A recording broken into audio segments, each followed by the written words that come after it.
nomor 6, Prodi Sosiologi. Baik, video pada saat ini saya akan membawa dengan tema penggunaan terkait dengan dana desa dan bagaimana cara penggunaan dengan sesuai dengan aturan dan cara yang benar. A few moments later. Boleh duduk begini sendiri-sendiri saja. Oh, pasain hari-hari libur nih.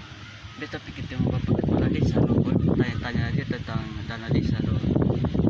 Beta punya dana desa, dia ada berapa banyak dan dia mencari penggunaannya dong, menggunakan karena kepala desa loh.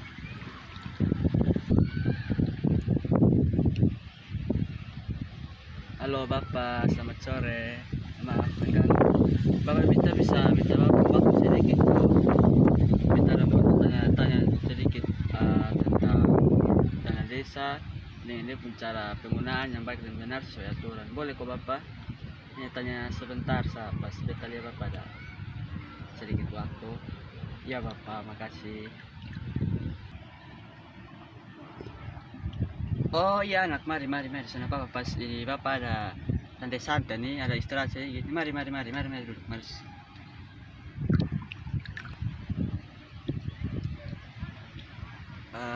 Maaf ya bapak, besok nggak apa waktu sedikit. Ini beta ini mau langsung tanya ya bapak. Untuk sekarang nih dia pun penggunaan terkait dana desa itu karena mana ya bapak? Dengan dia pun ini dana desa nih, dia pun cara penggunaan yang baik dan benar sesuai aturan tuh karena mana ya bapak? Bapak bisa jelaskan sedikit kasih beta kok? Ini untuk berbicara tentang penggunaan dana desa dan dana desa sekalian dengan dia punya cara yang baik sesuai dengan aturan toh. Itu memang setiap daerah tuh dong ada bagian untuk dong menerima dana desa dari pemerintah. Nah, penggunaan dana desa tuh digunakan itu untuk program kegiatan pembangunan desa dengan pemberdayaan masyarakat yang ada di desa-desa. Itu ada di pasal adik. Kalau adik mau tahu tuh itu ada dalam pasal 5 sampai dengan pasal yang ke-11, tercantum dalam lampiran 1 dan lampiran kedua yang merupakan bagian tidak terpisah dari Peraturan Menteri Desa DPD TT nomor 11 tahun 2019 tentang prioritas penggunaan dana desa.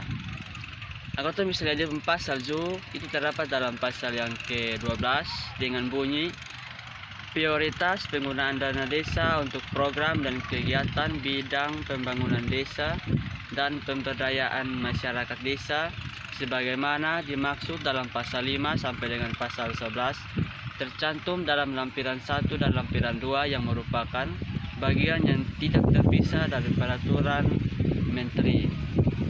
Mungkin itu apa di peraturan, sedangkan dalam lampiran yang pertama peraturan Menteri Desa PDTT nomor 11 tahun 2019 berisi tentang pedoman untuk pelaksanaan penggunaan dana desa.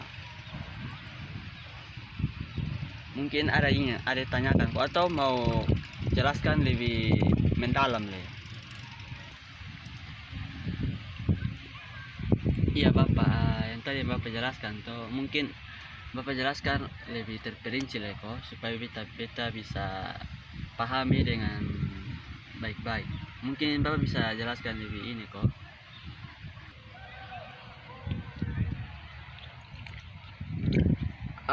Yang untuk tadi tuh kotong lebih membahas tentang pedoman untuk pelaksanaan pembangunan dana desa. Dana yang digunakan dana yang dikasih untuk pemerintah tuh untuk membangun desa itu tercantum dalam Undang-Undang Nomor 6 Tahun 2014 tentang desa.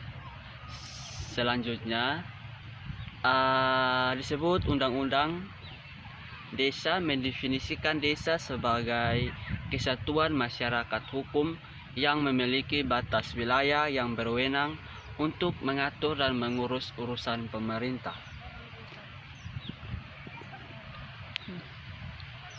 Untuk kepentingan masyarakat setempat berdasarkan prakarya masyarakat. Oh, begitu kok Bapak di penjelasan. Beta masih agak sedikit bingung, mungkin Bapak masih bisa jelaskan sedikit lah kok supaya beta bisa tambah paham kok Bapak maksud. Iya anak, ada penjelasan lanjutan tuh, pembangunan desa dikelola secara partisipatif. Kenapa partisipatif? Karena melibatkan peran serta masyarakat yang ada di desa.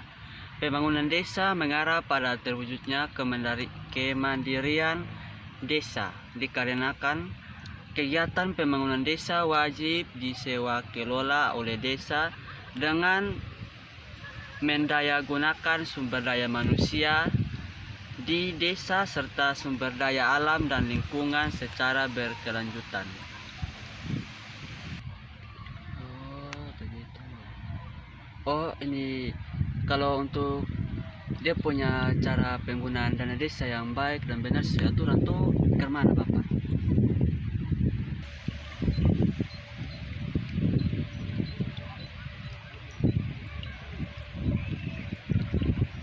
Oke, untuk dia penggunaan secara benar sesuai aturan tuh, dana desa tuh dia sebagai salah satu sumber pendapatan desa.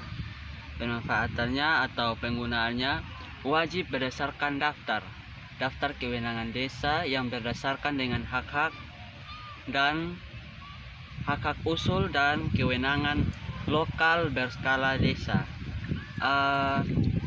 Tata cara penetapan kewenangan desa dimaksud diatur berdasarkan peraturan pemerintah nomor 43 tahun 2014 tentang peraturan pelaksanaan Undang-Undang nomor 6 tahun 2014 tentang desa, sebagaimana telah diubah dengan peraturan pemerintah nomor 47 tahun 2015 tentang perubahan atas peraturan pemerintah nomor 43 tahun 2014 tentang peraturan pelaksanaan Undang-Undang nomor 6 tahun 2014 tentang desa, khususnya dalam pasal yang ke-37.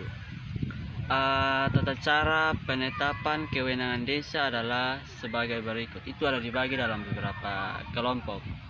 Yang pertama tuh,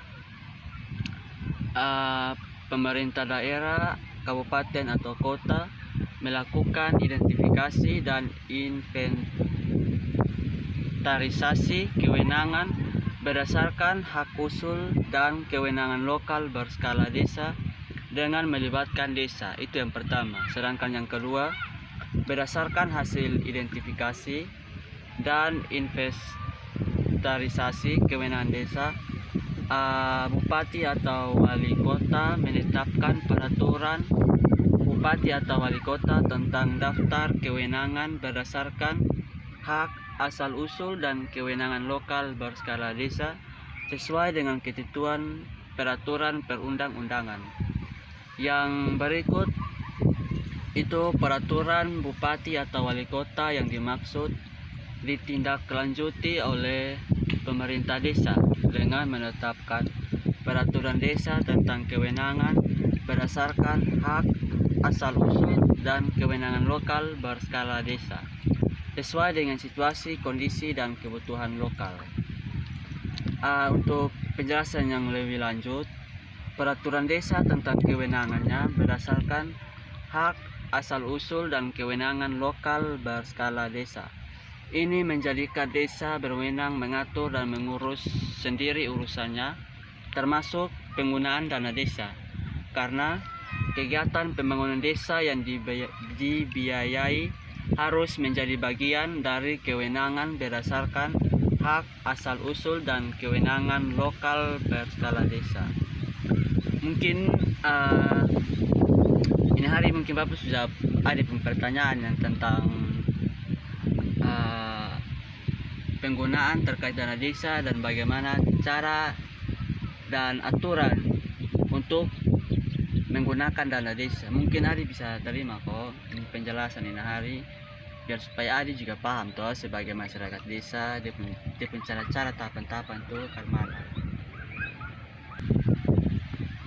iya Bapak, ini beta supaya sedikit tentang terkait dengan penggunaan dana desa sesuai dengan aturan.